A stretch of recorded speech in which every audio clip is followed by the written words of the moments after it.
bones was boiled for 3 hours in order to simulate grease extraction. The boiled bone was allowed to cool, and then the process of removing the distal and proximal ends began. During this process, it was discovered that the bone was very brittle and was effectively turning to dust, shattering irregularly down the shaft. At this point, I deemed the bone too damaged to continue, and no further construction was undertaken on the boiled sample. The scavenged and fresh bone both had their ends removed without significant damage to the bone material. Bone blanks were then formed using a burin to scrape longitudinally across the bone shaft. This process took hours to complete, and the burins needed regular resharpening. This process was completed in 2 stages. First, the removal of bone of a suitable thickness from the shaft, and then the removal of a bone blank of appropriate length for a needle.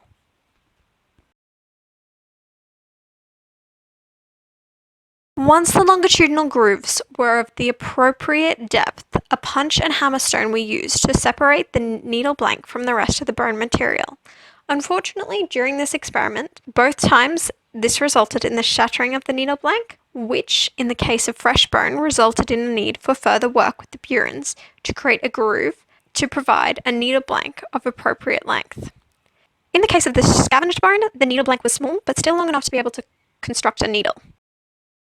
The needle blanks were then scraped to remove excess bone material and then ground on a sandstone grindstone.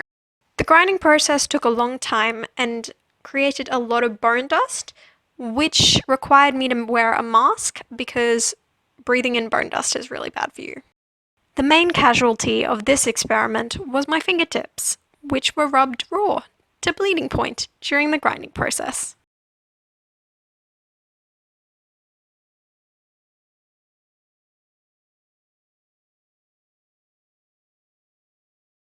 Process was complete, I used stone burins to carve little striations out on either side of the bone needle, and I continued doing this until I'd created a really large divot, and then I just sort of twisted the stone burins round until the hole would get bigger and it would get deeper, and eventually I had only a small little layer of bone in between the 2 holes on either side, and at that point, my stone tools could not reach that area anymore, so at which point I created a bone awl, which was really, really thin, and I was able to poke it through and get through the last millimeter of bone in the needle.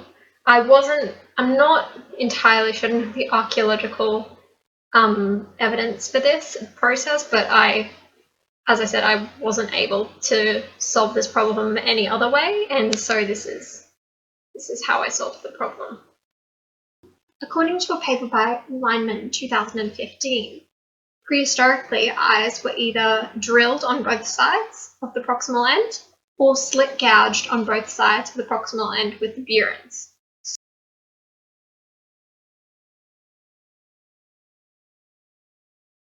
The fresh bone needle was created in exactly the same way as the scavenged bone needle. Slits were gouged out on either side of the proximal end of the needle, and eventually it got to the point where the burins, because they were blunt by this point, were no longer getting through, and so I had to use a bone awl to get through the last couple of millimeters in order to pierce the bone awl entirely. Okay.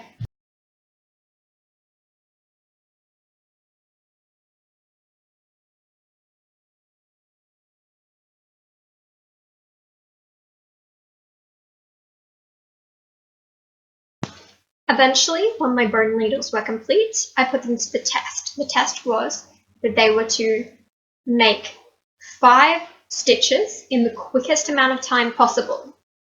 The stitches were into pigskin, which had been pre-awled. In accordance with a Lyman reading 2015, it would have been necessary to broaden the thick leathers, especially leathers like this pigskin that I'm using, because too thick leathers could risk breaking the needle if you were trying to push through too hard.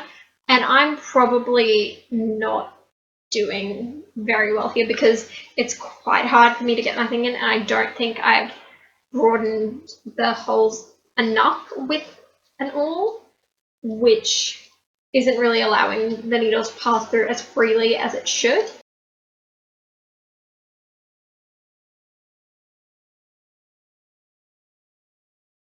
The technique used for piercing the pigskin was that I would turn my hand left and right in quarter and half circle rotations. According to Lyman 2015, this is a more effective way of trying to pierce skin rather than just using brute force, which would quite possibly break the needle.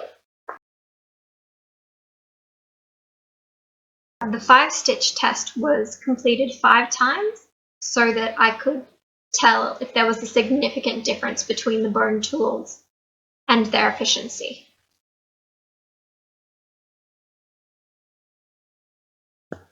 The results indicate that in the processing section, scavenged bone was the most efficient. Boiled bone had a shorter time, but it didn't produce a needle, so it's discounted. The scraping process really let down fresh bone due to the fact that its bone blank broke during detachment. Scavenged bone was determined the most efficient with a mean of 17.6 minutes. A Mann-Whitney U test determined that there was a significant difference between the two bone needles' performance.